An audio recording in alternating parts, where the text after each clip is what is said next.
ইতিহাস আমাদেরকে চোখে আঙ্গুল দিয়ে বারবার দেখিয়েছে, যারা বেইমানি করে তারা হয়তো সাময়িক সময়ের জন্য জিতে যায়, কিন্তু সারা জীবনের জন্য একজন অন্যায়কারী হিসেবে সমাজের কাছে পরিচিত হয়ে থাকে।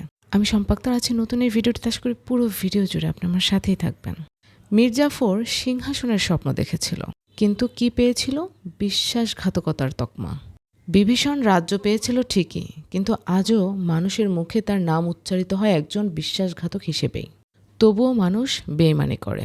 কখনো বেইমানি করে টাকার লোভে, কখনো বেইমানি করে ক্ষমতার লোভে, কখনো বেইমানি করে নিজের স্বার্থের জন্য, আবার কখনো বেইমানি করে নিজের সাময়িক সময়ের লাভের আশায়। একজন বেইমান মানুষ কিন্তু শুধু একজনের বিশ্বাস নিয়ে খেলে না। বেইমান মানুষরা অনেকগুলো সম্পর্কের ভিত নষ্ট করে দেয়। একজন বেইমান মানুষ পুরো একটা জাতির ভবিষ্যৎ নষ্ট করে দিতে পারে। একজন বেইমান মানুষের দ্বারা একটা দেশের ইতিহাস রক্তাক্ত হতে পারে।